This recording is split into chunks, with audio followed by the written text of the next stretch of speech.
Hello மக்களே, welcome to Prema's culinary. இன்றைக்கி நம்ம வீடியோவில் ஒரு சூப்பராக டேஸ்டியாக ஸ்வீட் அப்பம் எப்படி பண்ணுறது அப்படிங்கிறதான் பார்க்க போகிறோம். இந்த அப்பம் ஒரு அரிசி மாவு யூஸ் பண்ணி பண்ணுற அப்பம் ரொம்ப டேஸ்டியாக இருக்கும். நம்ம ட்ரெடிஷ்னலாக பண்ணுற அப்பம் பார்த்திங்கன்னா அரிசி மாவு தான் நம்ம யூஸ் பண்ணி பண்ணுவோம், கோதுமை மாவில் பண்ணுறது கிடையாது. ஸோ நம்ம பண்டிகைக்குன்னு பண்ணும்போது அரிசி மாவில் பண்ணி நைவேத்தியம் பண்ணும்போது இன்னுமே ஸ்பெஷல். அதனால் நான் இன்றைக்கி அரிசி மாவு யூஸ் பண்ணி பண்ண போகிறேன். இந்த அப்பம் பண்ணுறதுக்கு நான் அரிசி மாவு ப்ராசஸ் பண்ணி பண்ண போகிறதில்ல. நான் இடியாப்பம் மாவில் தான் நான் இன்றைக்கி பண்ண போகிறேன். ஏன்னா ஆல்ரெடி இடியாப்பம் மாவு ப்ராசஸ் ஆகியிருக்கும். வாங்க இனிப்பு அப்பம் பண்ணுறதுக்கு தேவையான இன்க்ரீடியன்ஸ் என்னென்னங்கிறத பார்த்துடலாம். நான் அப்பம் பண்ணுறதுக்காக 1 கப்பு இடியாப்பம் மாவு எடுத்திருக்கேன், 1 கப்பு வெல்லம் எடுத்திருக்கேன், 2 டேபிள் ஸ்பூன் துருவின தேங்காய் எடுத்து வச்சுருக்கேன், 2 ஏலக்காய் பொடி பண்ணி எடுத்து வச்சுருக்கேன், 1 பிஞ்ச் உப்பு, 1 பிஞ்ச் சுக்கு பொடி இருந்தால் சேர்த்துக்குங்க, இல்லைன்னா ஸ்கிப் பண்ணிடலாம். ஸோ இதுதான் தேவையான இன்க்ரீடியன்ஸ். வாங்க நம்ம இப்போ அப்பம் பண்ண ஆரம்பிச்சிடலாம். அப்பம் பண்ணுறதுக்கு முதல்ல சிரப் பண்ணணும். முதல்ல அதை பண்ணிடலாம். ஸோ ஒரு பேனை ஹீட் பண்ணிடலாம். அதில் வெல்லம் சேர்த்துருவோம். வெல்லம் சேர்த்துட்டு அது முங்குற அளவுக்கு தண்ணி சேர்த்துக்கலாம். நான் ஒரு 1/4 கப்பு போல் தண்ணி அதில் ஊற்றிருக்கேன். நம்ம எடுத்து வச்சுருக்க சுக்கு, பொடி பண்ணி வச்சுருக்க ஏலக்காய், அப்புறம் உப்பு எல்லாத்தையும் சேர்த்துடலாம். எல்லாத்தையும் சேர்த்துட்டு நல்லா மிக்ஸ் பண்ணி விட்டுருவோம். இந்த வெள்ளைப்பாகு ஸ்ட்ரிங் கன்சிஸ்டன்சியெல்லாம் வரணும்னு அவசியம் இல்லை. ஜஸ்ட்டு இந்த வெள்ளம்லாம் கரைஞ்சி ஒரு மாதிரி பிசு பிசுன்னு வந்தோன்னே நம்ம அடுப்பை ஆஃப் பண்ணிடலாம்.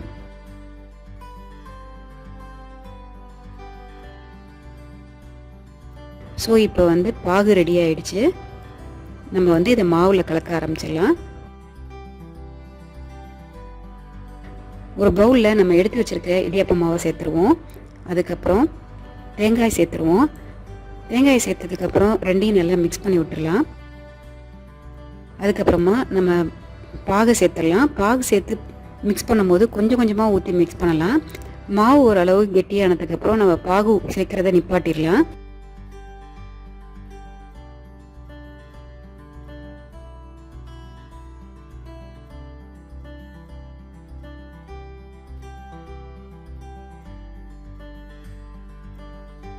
இப்போ பார்த்திங்கன்னா மாவு ஓரளவு கெட்டியாகிடுச்சு. இப்போ பாகு சேர்க்குறத நிப்பாட்டிடுவோம்.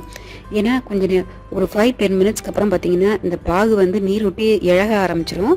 இந்த மாதிரி கொஞ்சம் டைட்டாகவே நம்ம மாவை மிக்ஸ் பண்ணி வச்சுக்குவோம். இதை அப்படியே ஒரு 10 மினிட்ஸ் வச்சிடலாம். 10 மினிட்ஸ்க்கு அப்புறம் இப்போ நம்ம பனியாரம் பேன் ஹீட் பண்ணிக்குவோம். நீங்கள் பனியாரம் பேன் இல்லைனாலும் நீங்கள் கீயில் பொரிச்சு எடுக்கிறதுனாலும் பொரிச்சு எடுக்கலாம். ஸோ அதை பனியாரம் பேனை நம்ம ஹீட் பண்ணிவிடுவோம். அதுக்கப்புறமா கொஞ்சமாக கீ சேர்த்துடலாம்.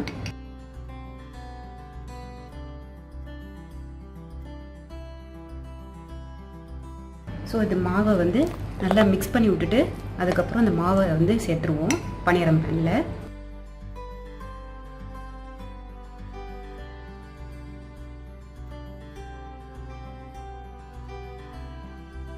சேர்த்து இதை கொஞ்சம் கவர் பண்ணி குக் பண்ணுவோம். ஸோ இந்த மாதிரி கார்னர்ஸ்லாம் கோல்டன் ஆனோன்னு நம்ம மெதுவாக இதை திருப்பி விட்டுறலாம்.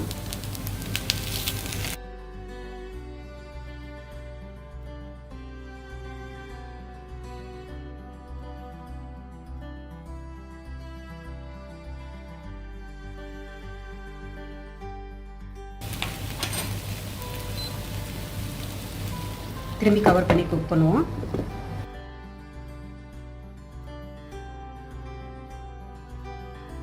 இதை பேன்லேருந்து எடுத்துருவோம். ஸோ அப்பம் ரெடி ஆகிடுச்சு. இந்த மாதிரி ஸ்வீட் அப்பம் பண்ணி விநாயகருக்கு நைவேத்தியம் பண்ணலாம். இது ரொம்பவே விசேஷம். ட்ரை பண்ணி பாருங்கள். ட்ரை பண்ணி பார்த்துட்டு எப்படி இருக்குன்னு உங்களோட ஃபீட்பேக் எனக்கு சொல்லுங்கள். அதுக்கு முன்னாடி லைக் பண்ணுங்கள், ஷேர் பண்ணுங்கள், கமெண்ட் பண்ணுங்கள், சேனல் சப்ஸ்கிரைப் பண்ணுங்கள், அப்புறம் இன்ஸ்டாகிராமில் ஃபாலோ பண்ணுங்கள். இன்னும் நிறைய இன்ட்ரெஸ்டிங்கான ரெசிபிஸோடு உங்களை நான் சந்திக்கிறேன். Until then, bye from Premalatha Aravindan. Bye.